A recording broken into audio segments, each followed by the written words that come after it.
जय हिंद, नमस्कार। मैं अमर जैदी स्वागत करती हूँ आप सबका एक बार फिर से हमारे आज के कार्यक्रम में।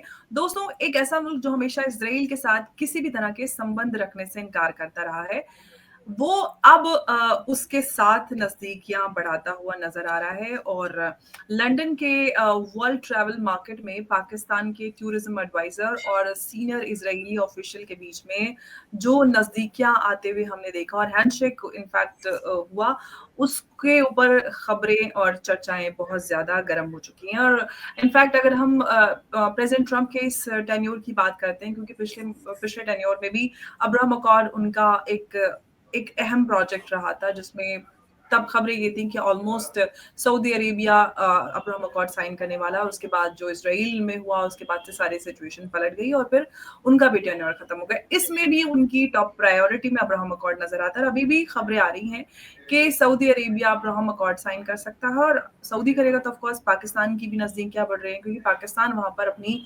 फोर्सेस भी भेजने के लिए ये सारी चीज़ें हैं। तो इस पूरे मामले को हम विस्तार से समझेंगे कि आखिर पाकिस्तान जैसे कंट्री जो हमेशा एंटी इजराइल बहुत स्ट्रॉन्ग सेंटिमेंट्स वहां पर नजर आते हैं, ऐसे में जो उनकी नजदीकियां हैं ये क्या संकेत देती हैं और इस मामले को हम पूरे विस्तार से समझेंगे। हमारे साथ मौजूद हैं डॉक्टर अंशु जोशी।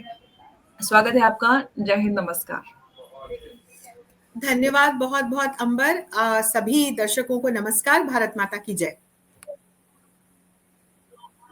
अंशु जी, अगर हम पाकिस्तान का जो ये खबर आई है, क्या इसको हम एक कैजुअल हैंडशेक माने या फिर हम कहें कि कोई ना कोई पीछे कुछ खिचड़ी पक रही है? देखिए, पाकिस्तान जैसे देश की जब भी बात आती है तो वहां पर आपको कोई ना कोई खिचड़ी पकती हुई तो नजर आती है।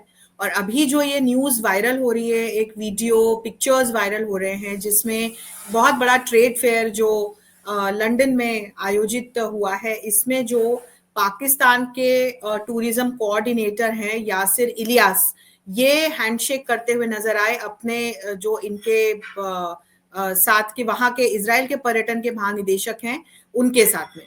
तो ये इससे एक खबर आई कि क्या पाकिस्तान, और जिस तरह से लगातार यूएस के साथ बीते दिनों पाकिस्तान की नजदीकियां बढ़ी हैं, उसको देखते हुए इस तरह की खबरें आनी शुरू हुई कि पाकिस्तान जल्द ही इजराइल को मान्यता देने जा रहा है और हो सकता है आगे चलकर जब सऊदी अब्राहम अकॉर्ड का हिस्सा बने तो फिर पाकिस्तान भी पीछे पीछे बैंड वैगनिंग करते हुए अब्राहम अकॉर्ड को ज्वाइन करे। लेकिन अभी पाकिस्तानी जो ऑफिशियल्स हैं और जो मैं ऑफिशियल न्यूज देख रही हूँ, तो उसमें पाकिस्तानी ऑफिशियल्स के गवर्नमेंट के तरफ से तो इस प्रकार की न्यूज आ रही है कि ये जो मीटिंग हुई है, ये जो हैंडशेक हुआ है, इसमें पाकिस्तान की सरकार की कोई अनुमति या कोई प्री प्लानिंग नहीं थी और अभी हाल फिलहाल पाकिस्तान ऐसा कोई कदम उठाने नहीं जा रहा है। लेकिन हम सभी जानते हैं कि कूटनीति की दुनिया में चीजें कितनी जटिल होती हैं और कई बार जो कहा जाता है वो किया नहीं जाता और जो किया जाता है वो कहा नहीं जाता।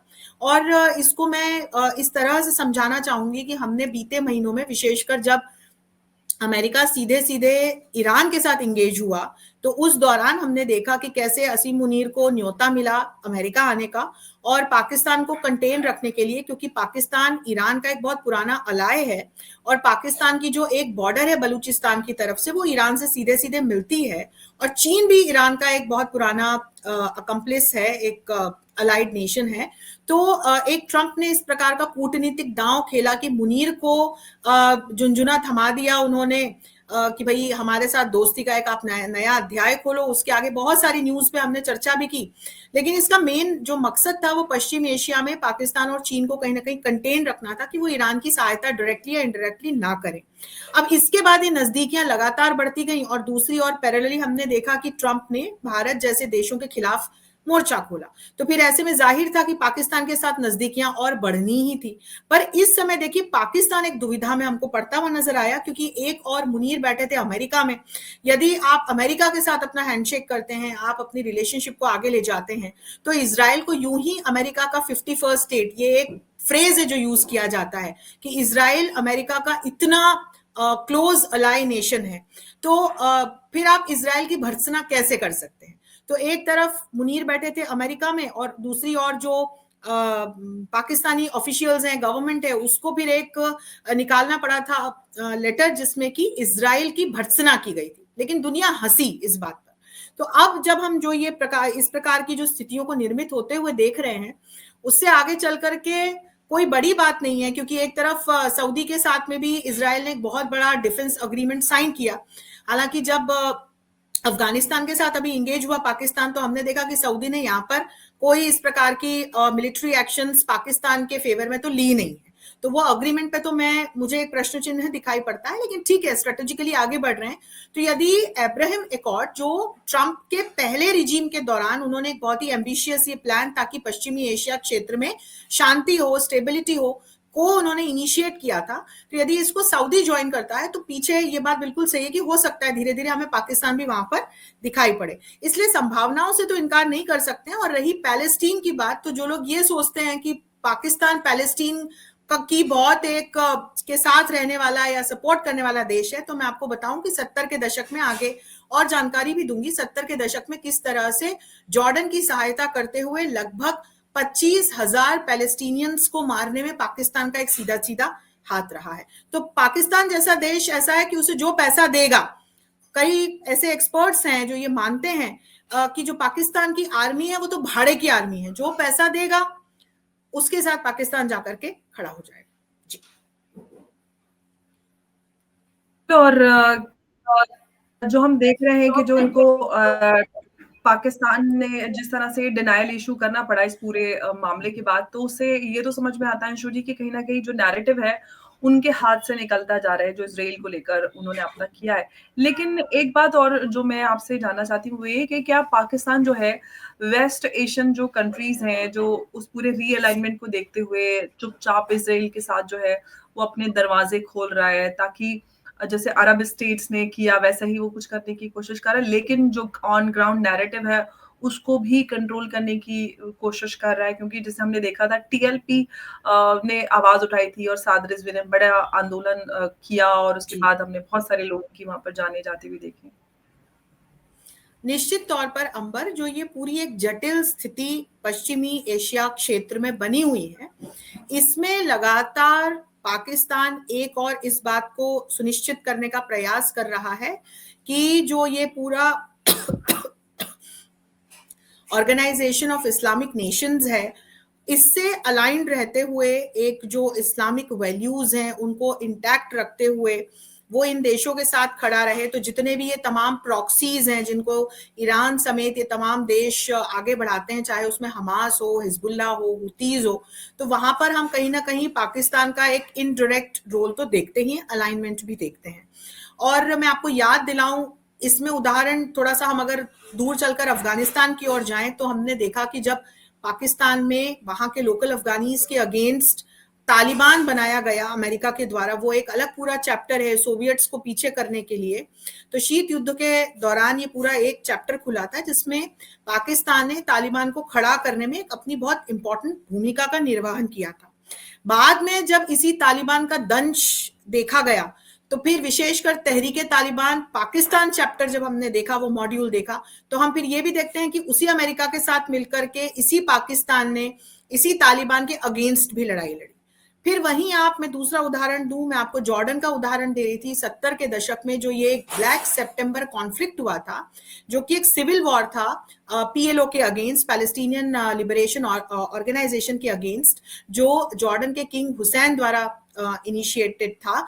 इसमें पाकिस्तान ने अपनी मिलिट्री असिस्टेंस, अपना पूरा सपोर्ट जॉर्डन के किंग को दिया था। और इसमें अलग अलग आंकड़े आते हैं, लेकिन ऐसा माना जाता है कि लगभग 25,000 पैलेस्टीनियंस की मौत हुई थी। और इसके लिए जो पाकिस्तान के जिया उल हक हैं, उनकी बहुत भर्त्सना भी की जाती है। तो इस बात को हम समझें कि किस तरह से उस समय जैसे जिया उल हक ने पर्सनली जॉर्डेनियन ट्रूप्स को हेड किया था, टैंक्स को हेड किया था पैलेस्टीनियन जो लड़ाके थे उनके अगेंस्ट। तो एक तो हम अपने मन में जो ये सोचते हैं, एक इमेज बनी हुई है पाकिस्तान की कि पैलेस्टीन की बड़ी जो है शिद्दत के साथ में सहायता करता है पाकिस्तान, तो ऐसा नहीं है। पास्ट में भी हमने ऐसे एपिसोड्स देखे हैं। अभी जिस तरह की कंगाली के दौर से पाकिस्तान गुजर रहा है, जिस तरह के इकोनॉमिक चैलेंजेस उसके सामने हैं, पॉलिटिकल क्राइसिस की सिचुएशन तो हम बनते बिगड़ते देखते ही रहते हैं पाकिस्तान में। तो इस तरह की स्थितियों के बीच पाकिस्तान अपने नेशनल इंटरेस्ट्स को सिक्योर करने के लिए निश्चित तौर पर अंबर उन तमाम देशों के साथ अलाइन करेगा जिससे उसे आर्थिक या सामरिक सहायता मिलती है। और वहां पर जिस तरह से उसने अमेरिका के साथ एक नया अध्याय खोला है रिश्तों का, जिसमें कि हमने लगातार बहस की कि चीन के पाकिस्तान में होते हुए भी, तब की जबकि हम इस चीज को जानते हैं कि बीआरआई के माध्यम से किस तरह से चीन ने एक ट्रैप करके पाकिस्तान में बहुत कई बिलियन ऑफ डॉलर्स का निवेश कर रखा है, तो एक तरह से पाकिस्तान गिरवी है। तो how can Pakistan afford to like realign with United States of America. लेकिन हम इस बात को समझे कि चीन ने धीरे धीरे वहां इन्वेस्टमेंट कम या बंद की और चीन चला गया है, तो पाकिस्तान को तो पैसा चाहिए, भुखमरी के हालात है वहां पर, तो अमेरिका के साथ इसीलिए अलाइन हुआ है। और फिर अमेरिका के साथ अलाइन होने से उसको जो ये पश्चिमी एशिया के तमाम जो देश हैं उनके साथ रीअलाइनमेंट में सहायता मिल रही है। और इसके साथ साथ हम ये भी देख सकते हैं कि जो तमाम ऐसे इंटरनेशनल ऑर्गेनाइजेशंस हैं, विशेषकर जो इंटरनेशनल बैंक्स हैं, जो समय समय पे पाकिस्तान को बेल आउट करते रहते हैं, तो वो कहां से बेल आउट होता है, वहां कहीं ना कहीं अमेरिका का एक बहुत बड़ा से है। तो ये भी एक कारण है अंबर, और इसीलिए ये जो पूरा रीजन है इसमें जिस तरह की स्थितियां बन रही हैं उसमें भले ही पाकिस्तान इस बात से बिल्कुल मना कर दें, क्योंकि यदि हम कंसेप्चुअली, आइडियोलॉजिकली और उसके गाइडेड प्रिंसिपल्स की दृष्टि से देखें, एक देश के स्वभाव के रूप में देखें, तो इजराइल के साथ जाना पाकिस्तान के लिए संभव नहीं होना चाहिए। लेकिन पाकिस्तान से हम किसी भी प्रकार की उम्मीद या अंदेशा रख सकते हैं। तो आगे चल के जिस तरह से ट्रंप गाइड करेंगे, हम पाकिस्तान को उस तरह का डिसीजन लेते हुए देख सकते हैं। जी बिल्कुल, और ये कहीं ना कहीं समझ में आ रहा है कि चाइना, सऊदी अरेबिया और यूएई की जो ये प्रेशर पॉलिटिक्स है, उसके चलते कहीं ना कहीं जो पाकिस्तान है वो इसराइल के नजदीक आता नजर आ रहा है। क्या ये एक बड़ा हम यहाँ पर कारण देखें, क्योंकि हम अगर जनता के सेंटिमेंट्स की बात करते हैं तो वहां पर एंटी इसराइल जो सेंटिमेंट्स है वो बहुत ज्यादा स्ट्रांग है, और पाकिस्तान एस्टेब्लिशमेंट के लिए आसान नहीं रहेगा। निश्चित तौर पर। और देखिए, हम अभी पाकिस्तान की तरफ से इस खबर को देख रहे हैं, हम चर्चा कर रहे हैं, हम इजराइल और जो आम इजरायली नागरिक हैं उनकी दृष्टि से भी तो पाकिस्तान की ओर देखें। और जब हम उस दृष्टि से देखते हैं तो हम पाते हैं कि इजराइल के लिए पाकिस्तान भी एक ऐसा देश है जो स्टेट स्पॉन्सर्ड टेररिज्म को लगातार बढ़ावा देता है। तो जिस हमास, जिस हिजबुल्लाह, जिस हूती के खिलाफ इजराइल युद्धरत है, इजराइल बहुत अच्छे से जानता है कि ये तमाम जो ऐसे टेररिस्ट ऑर्गेनाइजेशंस हैं, इनको फंडिंग करने में, इक्विपमेंट प्रोवाइड कराने में, इनके ट्रेनिंग कैंप्स चलवाने में पाकिस्तान कहीं ना कहीं अपनी सहायता प्रदान करता है। और हम सभी जानते हैं कि जब भी हम एक तरफ आतंकवाद शब्द या आतंकवादी संगठन शब्द का प्रयोग करते हैं तो दूसरी ओर दिमाग में पाकिस्तान की छवि अवश्य उभरती है। तो इजराइल की तरफ से जब हम देखते हैं तो मुझे नहीं लगता कि पाकिस्तान की और हाथ बढ़ाते हुए किसी प्रकार की स्ट्रेटेजिक इंगेजमेंट की दिशा में इजराइल जा सकता है। लेकिन Pakistan as an ally of United States of America at present, जिस तरह के उसने अभी अग्रीमेंट साइन किए हैं सऊदी के साथ, उसको देखते हुए पाकिस्तान हो सकता है कि अपनी तरफ से पहले हाथ बढ़ाए कि भाई वो इजराइल को मान्यता दे, और उसके बाद फिर ये देखना रोचक होगा कि इजराइल की तरफ से किस प्रकार की प्रतिक्रिया आती है। और हमने बीच में भी देखा है जब 2020 में ट्रंप की अगुवाई में अमेरिका ने जो ये अब्राहम एकॉर्ड की शुरुआत की थी, जो ये सीरीज ऑफ अग्रीमेंट्स थे जिसमें इजराइल और जो अरब इस्लामिक मेजॉरिटी के जो देश हैं उनके बीच शांति को स्थापित करने के लिए, बहाल करने के लिए उन्होंने ये एक अरब इजरायली पीस अकॉर्ड को जो ये शुरू किया था। और इसमें हमने देखा था कि यूएई को, बहरीन को, सूडान, मोरक्को और कजाकिस्तान जैसे देशों को हमने जुड़ते हुए देखा। अब वो स्थिति है कि हम धीरे धीरे जिस प्रकार से युद्ध आगे जा रहा है, हालांकि ट्रूस के बीच भी हम देख रहे हैं, अभी जो लेटेस्ट खबरें हैं हम देख पा रहे हैं कि ना हमास पीछे हट रहा है, इजराइल की तरफ से भी एरियल स्ट्राइक्स हुई हैं। तो इस तमाम जो पूरा एक टर्मोइल की सिचुएशन बनी हुई है, इसमें ट्रंप ये चाह रहे हैं कि अब एक तमगा या एक क्रेडिट तो उनको भी चाहिए कि अब यहाँ का भी युद्ध शांत हो। तो उसमें मुझे लगता है कि दूसरी तरफ यानी जो अरब देश या इस्लामिक नेशंस का जो पूरा समूह है, उसमें आकर के हो सकता है कि वो कहीं ना कहीं पाकिस्तान को इनडायरेक्टली इन्वॉल्व करवाएं। तो इस दृष्टि से अभी इस खबर पे नजर हम बनाए रख सकते हैं, लेकिन अभी हाल फिलहाल तो पाकिस्तान के जो ऑफिशियल्स हैं या सरकार है वो तो मना कर रही है कि हम पाकिस्तान इजराइल को किसी भी तरह की मान्यता नहीं देने जा रहे हैं। लेकिन देखिए, अब जिस तरह से ट्रंप के स्टेटमेंट्स लगातार बदलते रहते हैं, पाकिस्तान से कभी भी किसी भी चीज की उम्मीद की जा सकती है। जी। पाकिस्तान की सबसे बड़ी मजबूरी ये है कि पाकिस्तान को आईएमएफ से पैसा भी तो चाहिए है। कहीं ना कहीं जो बिल्कुल। हैंडशेक मूवमेंट जो चर्चा में है और ये सारी जो पूरी डिप्लोमेसी है उसको छुपा कर रखा जा रहा है, उसके पीछे कहीं ना कहीं जो इस्लामिस्ट ग्रुप्स हैं और एक जनरल पब्लिक सेंटिमेंट है, वो सबसे बड़ा कारण है कि कहीं ना कहीं इस पूरी डिप्लोमेसी को थोड़ा सा छुपा छुपा कर रखा जा रहा है। क्योंकि बहुत सारे एक्सपर्ट्स काफी समय से कह रहे हैं कि पाकिस्तान भी इसराइल को मान्यता देने वाला है। बिल्कुल, इस बात की अटकलें सोशल मीडिया पर कुछ इस प्रकार के न्यूज आर्टिकल्स भी मैंने पढ़े, जिसमें ये हमको देखने पढ़ने में आ रहा है कि ट्रंप लगातार कह रहे हैं कि एक तो वो अब्राहम अकॉर्ड को री स्ट्रेंथन करने जा रहे हैं और इसमें वो अरब देशों के दूसरे देशों को जोड़ने के लिए प्रयास करेंगे, और कजाकिस्तान को जैसे वो जोड़ रहे हैं अब्राहम अकॉर्ड से, ये तो उन्होंने ऑफिशियली अनाउंस किया है।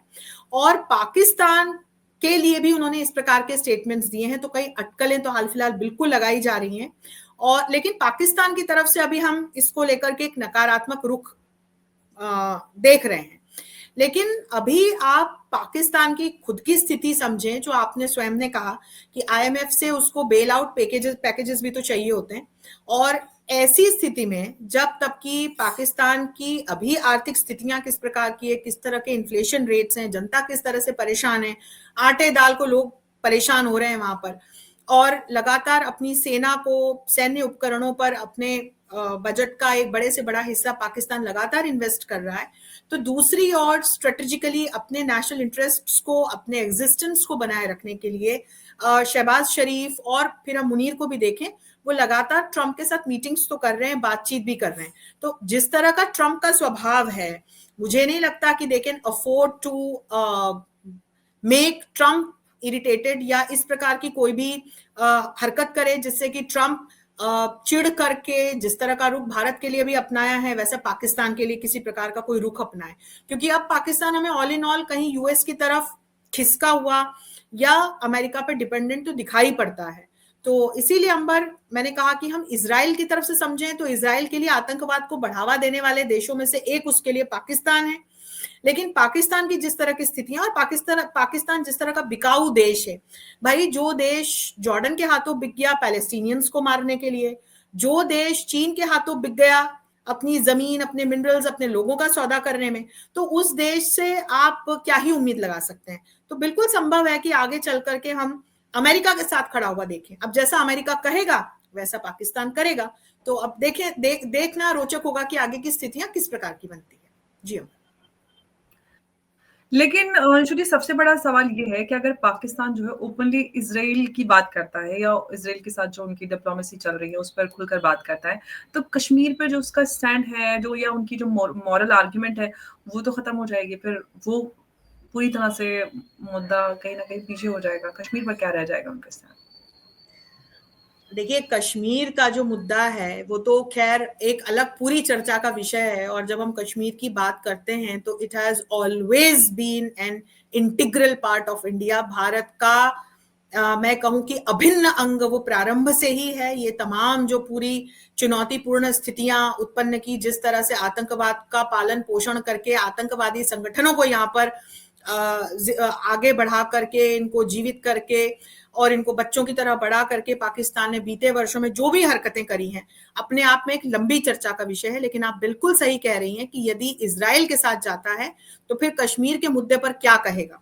हालांकि कश्मीर के मुद्दे पर पाकिस्तान भी बहुत अच्छे से जानता है कि कश्मीर शुरू से भारत का एक अभिन्न अंग है। बल्कि हम ये कहें कि जब ये तमाम बंटवारा हुआ था, पाकिस्तान भाई किस तरह से, किन शर्तों पर, किन बातों को लेकर के अलग हुआ, और इस पर भी भारत ने लगातार पाकिस्तान की सहायता की। और फिर जो ये कश्मीर के मुद्दे पर पाकिस्तान ने एक अलग ही राग अलापना शुरू किया, और जिस तरह से इस पूरे मुद्दे को अंतरराष्ट्रीय स्तर पर एक अपना लेंस लगा करके प्रस्तुत किया, और उस समय पश्चिमी देशों के साथ जिस तरह से पाकिस्तान अलाइन था, हमेशा पाकिस्तान ने तत्कालीन परिस्थितियों को देखते हुए जो भी शक्तिशाली देश रहे हैं उनका दामन पकड़ा है। तो उस समय जिस तरह से अमेरिका के साथ अलाइंड था, तो फिर हमने देखा कि तब अमेरिका का भी रुख किस प्रकार का था। लेकिन आज पूरा विश्व इस बात को बहुत अच्छे से जानता है और मानता है। और वहीं अभी तो आप कश्मीर की बात कर रही हैं, मैं आपको बताऊं कि यदि अब हम यहाँ पर खैबर पख्तूनवा या बलूचिस्तान जैसे क्षेत्रों की ओर जाएं, और फिर हम यदि डूरंड रेखा की भी बात करें, और फिर जब हम अफगानिस्तान और पाकिस्तान के बीच की कॉन्फ्लिक्चुअल सिचुएशन को लेकर के आए, और वहां के उन कबीलाई लोगों की बात करें जो कभी भी अपने आप को पाकिस्तान का हिस्सा नहीं मानते हैं, तो वहां पर भी एक अलग प्रकार की स्थितियां हमें उत्पन्न होती हुई नजर आती हैं।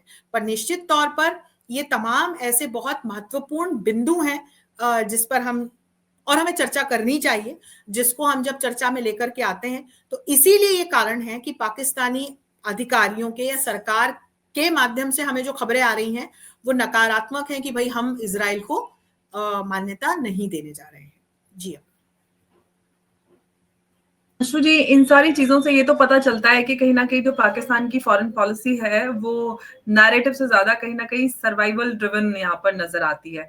लेकिन एक बात जो मैं आपसे और जानना चाहती हूँ ये कि क्या ये सब जिस तरह से हम अब्राहम अकॉर्ड पे काफी तेजी से अपडेट्स और काम होता हुआ देख रहे हैं सऊदी अरेबिया और अलग अलग मुल्कों के हवाले से, तो क्या इस सब के बाद जो आईमैक कॉरिडोर जिसपे एक रोक लगी उसको हम वापस से होता हुआ देखेंगे, क्या वो शुरू होगा और उस पर हम डेवलपमेंट्स देखेंगे?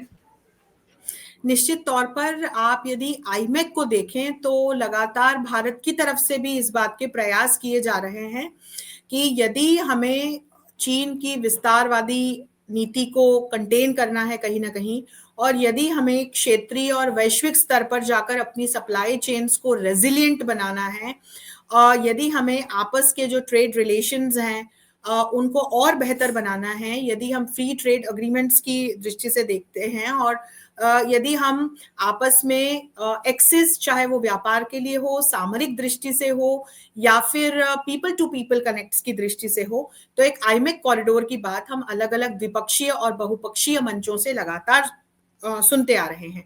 लेकिन अंबर अभी जो पश्चिमी एशिया में स्थितियां बनी हुई हैं, जब तक एक शांति की स्थिति बहाल नहीं होती, जब तक एक स्थिरता की स्थिति बहाल नहीं होती, तो फिर हम देखते हैं कि कैसे लगातार हिकअप्स जो हैं या हिंड्रेंसेस जो हैं या चुनौतियां जो हैं वो बनी हुई हैं। और इसीलिए एक बार थोड़ी स्थायित्व की स्थिति आने पर यह कह पाना बेहतर होगा। अभी हमने चाबहार को लेकर के भी बात भी की थी, खबरें भी हमने लगातार देखी कि कैसे पहले वहां पर ट्रंप ने अनाउंस किया टेरिफ्स को लेकर के, फिर प्यूनिटिव मेजर्स ट्रंप ने लगाए, फिर यू टर्न लिया। तो ये एक जो पूरा वहां पर विकास की गति को धीमा करने वाला काम तो रहा ही। तो उसी प्रकार से जब हम आईमैक कॉरिडोर की भी बात करते हैं तो पश्चिमी एशिया में शांति और स्थायित्व की स्थिति में फिर हम देख सकते हैं कि हाँ भाई, इसको आगे ले जाने का काम या जो पूरा इंफ्रास्ट्रक्चरल डेवलपमेंट है वो हमको ठीक से होता हुआ नजर आएगा। पूरा जो कनेक्टिविटी, ये पूरा कॉरिडोर बन रहा है, फिर हमको ये एक पॉजिटिव डायरेक्शन में आगे बढ़ता हुआ नजर आएगा। क्योंकि जो इन्वॉल्व देश हैं वो अगर आपस में लड़ रहे हैं या आपस में यदि स्थितियां पूरी कॉन्फ्लिक्चुअल बनी हुई है, तो ऐसी स्थिति में आप किस प्रकार से इंफ्रास्ट्रक्चरल डेवलपमेंट को सुनिश्चित कर सकते हैं, ये फिर यहाँ पर प्रश्न उठता है। जी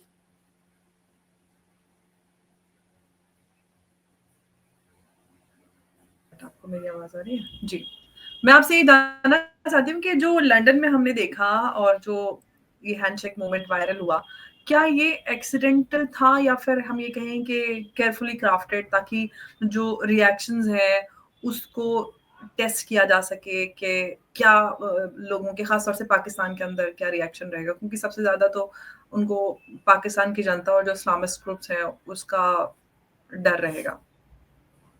अब वो इस खबर को लेकर के तो बहुत ही मजेदार स्टेटमेंट्स भी आ रहे हैं, क्योंकि पहले तो ये वीडियो वायरल हुआ, फोटोग्राफ्स वायरल हुए, तो पता चला कि भाई वो टूरिज्म कोऑर्डिनेटर जो हैं पाकिस्तान के, तो उन्होंने, ये सरदार यासिर इलियास, इन्होंने जो अपने काउंटर पार्ट हैं इजराइल के, उनके साथ हैंडशेक किया। तो इसको लेकर के फिर पाकिस्तान सरकार ने फिर अपना स्टेटमेंट जारी किया कि भाई ये जो मीटिंग है इसमें सरकार की कोई प्लानिंग या मंजूरी नहीं थी, कोई अनुमति इस प्रकार की जाहिर नहीं की गई थी। तो इसके बाद फिर हमने देखा कि जो ये टूरिज्म कोऑर्डिनेटर थे, इन्होंने बड़ा मजेदार सा स्टेटमेंट जारी किया। तो ये इलियास की तरफ से स्टेटमेंट मैंने पढ़ा है कि उनको नहीं मालूम था कि जिसके साथ वो हैंडशेक कर रहे हैं वो उसके उनके इजरायली काउंटर पार्ट थे। तो उनका तो ये कहना है कि पाकिस्तान सरकार ने उनको इस ट्रेड फेयर में भाग लेने भी नहीं भेजा था, वो तो अपने खर्चे पे गए थे और उनके साथ और भी लोग थे। मेरे ख्याल 25-30 लोगों का पूरा ग्रुप था और इजराइल के लोग अचानक पहुंचे उनकी पवेलियन पे, तो उन्होंने हैंडशेक कर लिया। बट आप जब वीडियो देखेंगे तो क्लियर कट समझ में आता है कि how like cordial he was with his Israeli counter part, और किस तरह से वो बातचीत कर रहे हैं, सब कुछ कर रहे हैं। तो ये बहुत मजेदार सा स्टेटमेंट लगा मुझे। और ये होता है ना कि अब कर दिया है, अब उसको लीपने पोतने के लिए कुछ भी स्टेटमेंट देना जरूरी है, क्योंकि मुझे लगता है कि इनको पाकिस्तान के विदेश मंत्रालय से फटकार जरूर पड़ी होगी और इसीलिए इन्होंने जो है फिर ये एक स्टेटमेंट भी जारी किया। तो लेकिन अब इसको लेकर के अटकलें शुरू हो गई हैं। तो मैंने आपको जैसे शुरुआत में ही कहा कि पाकिस्तान और पाकिस्तानियों से आप कभी भी कुछ भी एक्सपेक्ट कर सकते हैं। तो देखिए किस प्रकार के स्टेटमेंट इनके टूरिज्म कोऑर्डिनेटर ने अब दिए हैं। तो देखते हैं कि आगे किस प्रकार का डेवलपमेंट होता है। यदि इजराइल को एक्नॉलेज करने की दिशा में पाकिस्तान आगे बढ़ता है या धीरे धीरे ऐसे कोई अपने स्टेटमेंट्स को लेकर के यू टर्न लेने लगता है, तो तब फिर इस पर हम एक वृहद चर्चा करें और इसमें इन्वॉल्व जो डिप्लोमेटिक एंगल्स हैं उनको देखें, तो फिर वो इंटरेस्टिंग होगा। लेकिन अभी कह पाना विल बी टू अर्ली। तो अभी तो I go by whatever they are saying कि भाई हम इजराइल को अभी मान्यता देने नहीं जा रहे, क्योंकि वहां पर ये कश्मीर वाला पेज तो फंसा ही हुआ है। जी। कश्मीर के साथ साथ कहीं ना कहीं इजराइल को मान्यता देते ही पाकिस्तान खत्म हो जाएगा पूरी तरह से। ये बहुत बड़ा चैलेंज पाकिस्तान के लिए। लेकिन अगर हम इजराइल की बात करते हैं, इजराइल की जो एकदम खामोशी है, जो साइलेंस है, इसको क्या कहें कि मैच्योरिटी है या फिर एक डेलिब्रेट स्ट्रेटेजिक एम्बिग्विटी? नहीं, इजराइल को जब हम देखते हैं तो स्ट्रेटेजिकली बहुत मैच्योर नेशन है इजराइल। और ये पूरा जो पश्चिमी एशिया का संघर्ष है, इसमें भी हमने लगातार देखा कि इजराइल को जब आप एक देश के रूप में समझने का प्रयास करते हैं अंबर, तो एक ऐसा देश है कि मैं आपको छेड़ूंगा नहीं, लेकिन यदि आपने छेड़ा तो मैं आपको छोड़ूंगा नहीं। इजराइल इसी प्रकार का देश है। और इजराइल की चाहे आप मोसाद को देखें या इजरायली सेना को देखें, आप आईडीएफ को देखते हैं, तो आपको पता चलता है उनका जज्बा किस तरह का है। और बहुत क्राइसिस के दौरान बना हुआ देश है, तो उनका एक जो इंटीग्रल एलिमेंट है, उनका अपने देश के प्रति जो समर्पण की भावना है, वो बहुत स्ट्रांग है। तो इजराइल ने अभी इसीलिए क्योंकि इजराइल के लिए हो सकता है कि सामान्य सी बातों की एक ट्रेड फेयर है, उसमें ठीक है पाकिस्तान का कोऑर्डिनेटर है, सो व्हाट, उनका वहां पवेलियन में उनका पूरा जो प्रतिनिधि मंडल था वो घूम रहा था। Meanwhile they came across this particular pavilion, Pakistan के अपने काउंटर पार्ट से उन्होंने मुलाकात कर ली। तो इजराइल के लिए मुझे नहीं लगता कि, तो इसीलिए भी एक स्ट्रेटेजिक चुप्पी इजराइल ने साध रखी, क्योंकि देखिए इजराइल की तरफ से बोलने के लिए और विशेषकर पाकिस्तान के बारे में बोलने के लिए ट्रंप काफी है। अभी तो ट्रंप है, तो इजराइल इसमें क्यों अपनी नाक घुसाए वाली भी चीज है कि अभी आराम से बैठ करके देखो, क्योंकि इजराइल के लिए तो यूएस खड़ा हुआ है। ट्रंप जितने स्टेटमेंट्स दे रहे हैं, जिस तरह की बातें कर रहे हैं, अब्राहम एकॉर्ड की बात कर रहे हैं, इसमें दूसरे देशों को जोड़ने की बात कर रहे हैं, पाकिस्तान इजराइल को मान्यता देगा, इस तरह के स्टेटमेंट्स दे रहे हैं। तो इजराइल अभी मजे से बैठ करके देख रहा है कि आगे किस प्रकार के एक्शंस होते हैं या आगे किस प्रकार के स्टेप्स लिए जाते हैं, उसको देखते हुए इजराइल अपना एक कहीं ना कहीं स्ट्रेटेजिक डिसीजन लेगा। जी बिल्कुल। और अगर पाकिस्तान इजराइल के साथ साइलेंट एंगेजमेंट जो है वो कर चुका है और जिस तरह की अटकलें लगाई जा रही हैं वो सच होती साबित होती हैं, तो इसे कह सकते हैं कि पूरे इंडियन कॉन्टिनेंट में एक बड़ा, हम इसको बड़ा बदलाव उसके रूप में देखेंगे। लेकिन सबसे बड़ा सवाल ये है कि पाकिस्तान इस पूरे अपडेट को या फिर जो इनकी एक डिप्लोमेसी चल रही है इसको कब तक छुपाएगा, और जितने दिन तक छुपेगा उतने ही कहते हैं कि उतने ही जोरदार धमाका होता है और जनता के लिए इस चीज को प्रोसेस करना काफी मुश्किल हो जाएगा, खास तौर से पाकिस्तान के अंदर। और पूरे ही कॉन्टिनेंट की जो जियोपॉलिटिक्स है वो पूरी तरह से बदल जाएगी अगर पाकिस्तान ये कर लेता है। बहुत बड़ा हम बदलाव आते हुए देखेंगे। अंशु जी, बहुत बहुत धन्यवाद आपका हमारे साथ इस चर्चा में जुड़ने के लिए और आपने विस्तार पूर्वक इस पर पॉइंट्स रखे। बहुत धन्यवाद आपका। नमस्कार, जय हिंद, जय भारत। धन्यवाद अंबर। सभी दर्शकों को नमस्कार। भारत माता की जय। भारत माता की